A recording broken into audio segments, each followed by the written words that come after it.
This equilibrium stability is a little more complicated here. So we have y prime equals y minus 2 times y plus 5. Now we have a quadratic. Its equilibrium points are at positive 2 and negative 5, right? Because we have 2 minus 2, that's 0. We have negative 5 plus 5, that's 0. So first thing you can do, which is a lot of work all the time, is plot out a direction field. So in this one, we're going to have horizontal lines right at 2 and negative 5, because that's when y prime equals 0. Then here, if we go a little bit above 2, you really only need to know if the values are positive, negative, or 0 to draw the direction field well. And so, right, if you plug in a value greater than 2, let's say 3, then you have 3 minus 2, that's positive. You have 3 plus 5, that's positive. So you have a positive number times a positive number will give you a positive slope. And so that one, you're going to have trajectories that even if you start out really, really close, will end up diverging away, right? Then on the bottom side, I'm going to try and draw this carefully. You're going to have the same thing. If you start out really close, but not quite on there, you'll diverge away, then eventually you'll converge back to negative 5. Then for the negative 5 side, you're going to have everything converge. All right. So then from there, we could conclude that 2 is unstable, an unstable equilibrium point, and 5 is stable. All right. Now, we could also have used, not drawing so many lines, not doing so many computations, we could have used this phase line analysis. So in here, we're going to draw, y prime equals f of y, where f of y is y minus 2 times y plus 5. That ends up making a parabola, and that parabola looks something like that. All right, and so we're going to have equilibrium solutions at negative 5 and positive 2. Because this has a negative slope here, that's going to end up being stable. So I'm going to try and draw my circle and then fill it in. And then since there's a positive slope at this equilibrium solution, that's going to be unstable, so an unfilled circle. Right, and if I draw the arrows in, right on this side, y positive, value of y is going to increase, so it's going to be going to the right more and more because the slopes are getting steeper and steeper.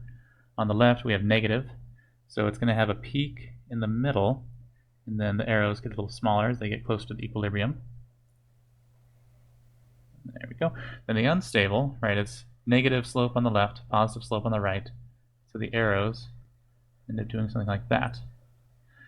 And I tried to capture this arrow in the middle here between the two equilibrium, because eventually it's a point of concavity change, where you're going down and all of a sudden you start to kind of decrease. You're going rapidly, and then your slope actually starts going back towards 0, even though it's negative the whole time.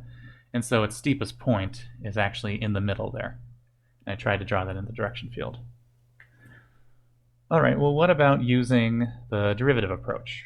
Right, so we have f of y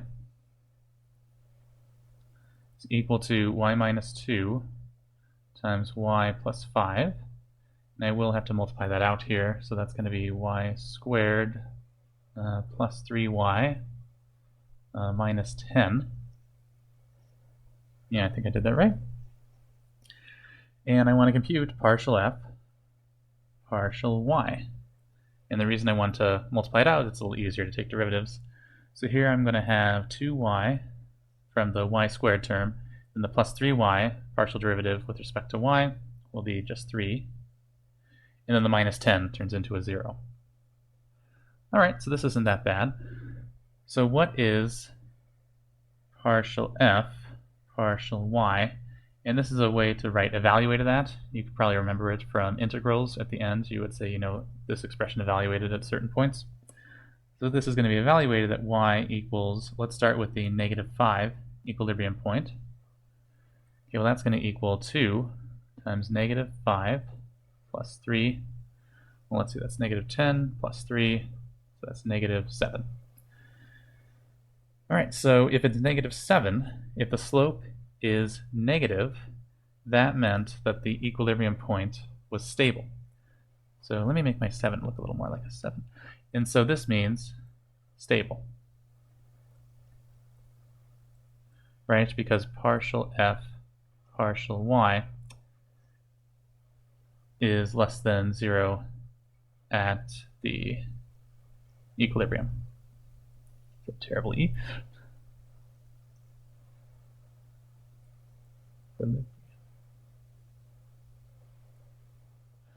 All right, so that also agrees with here. A little more work, but it also, it works too.